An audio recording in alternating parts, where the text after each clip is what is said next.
જેતપુરમાં યુવતીને મુસ્લિમ યુવક ભગાડી જતા લોકોમાં રોષ જોવા મળ્યો। સિંધી સમાજના લોકો અને હિન્દુ સંગઠનના આગેવાનોએ આવેદનપત્ર આપ્યું। મામલતદાર કચેરી અને ડીવાયએસપી કચેરીએ રજૂઆત કરી ફરિયાદ નોંધાવી હોવા છતાં પોલીસ કાર્યવાહી ન કરતી હોવાનો આક્ષેપ છે। લાખા લતીફ ઇકબાલ નામના યુવક સામે કાર્યવાહી કરવાની માંગ ઉઠી છે। છેલ્લા 25 દિવસથી ગુમ થયેલી યુવતીની પોલીસ શોધખોળ ન કરતી હોવાનો પણ આક્ષેપ છે।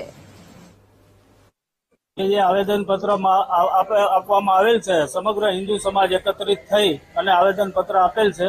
એમાં બનાવમાં હિન્દુ સિંધી સમાજની એક દીકરીને એક જેહાદી માનસિકતા ધરાવતા વ્યક્તિએ લલચાવી, ફોસલાવી, કોઈ ધમકી આપી, બ્લેકમેલ કરી, માઇન્ડ વોશ કરી, કોઈ પણ એન પ્રકારે દીકરીને ભગાડી ગયેલ છે।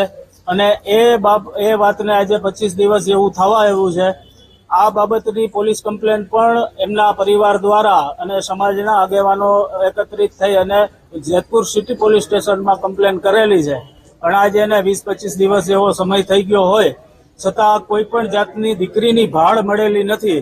ત્યારે પરિવારજનો ખૂબ ચિંતિત છે, દુઃખી છે અને એ પરિવારને સાંત્વના આપવા માટે અને એને હિંમત આપવા માટે આજે સમગ્ર હિન્દુ સમાજ એકત્રિત થયો હોય ત્યારે તંત્રને રજૂઆત કરવા માટે એકત્રિત થયો છે।